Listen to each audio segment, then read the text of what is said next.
இன்று முதலாவது சட்டசபை கூட்டத்தொடர் கவர்னர் உரையோட தொடங்குச்சு. கவர்னர் உரை தமிழ் தாய் வாழ்த்தோட மிகவும் அமைதியாக நடந்து முடிந்தது.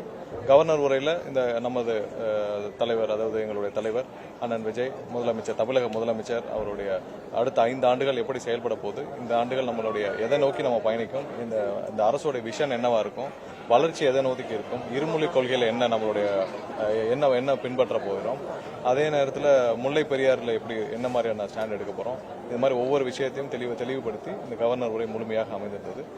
கண்டிப்பாக கொடுக்கப்பட்ட அனைத்து வாக்குறுதிகளையும் நிறைவேற்ற எவ்வாறு திட்டம் வகுக்கப்பட்டது, அதாவது சிறப்பு திட்ட அமலாக்கத்துறையின் கீழ் அனைத்து வாக்குறுதிகளையும் நிறைவேற்ற எவ்வாறு ஒரு 10 மேலோட்ட திட்டங்களுக்கு கீழே அனைத்தும் பிரிக்கப்பட்டு எப்படி செயல்படுத்தப்படும் உள்ளிட்ட அனைத்தையும் உள்ளடக்கிய ஒரு முழுமையான கவர்னர் உரையாக இருந்தது.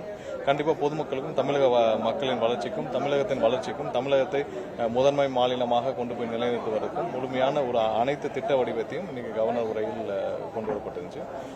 மிகவும் சிறப்பான ஒன்று என்னன்னா, ஆரம்பிக்கும் பொழுதே எந்த பிரச்சனையும் இல்லாமல் தமிழ் தாய் வாழ்த்து முதல்வரின் என்ன முதல்வர் என்ன ஆசைப்பட்டு இதை ஒன்றிய அரசை வலியுறுத்தினாரோ அதே போல இதே மாதிரி ஒன்றிய அரசும் தமிழகத்தில் கவர்னர் மாளிகையில் நடைபெறும் அனைத்து நிகழ்ச்சிகளிலும் தமிழ் தாய் வாழ்த்தோடு ஆரம்பிக்க வேண்டும் என்று முதல்வர் ஏற்கனவே இதற்கான கடிதத்தை கொடுத்திருக்கிறாங்க, வலியுறுத்தியிருக்கிறார்.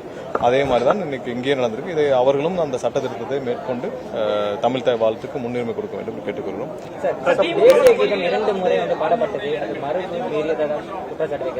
இல்ல, அது அவங்களுடைய கான்ஸ்டிடியூஷன்ல கொடுத்திருக்காங்க. ஒன்றிய அரசோட வலியுறுத்தல் நம்ம வந்தே மாதத்தை எடுத்திருக்கோம். வந்தே மாதத்தை எடுத்திருக்கோம். தேசிய கீதம் ஒரு 2 தடவை பாருனாலும் ஒன்றும் தப்பு இல்லை. அதனால நமக்கு எந்த பாதிப்பும் இல்லை.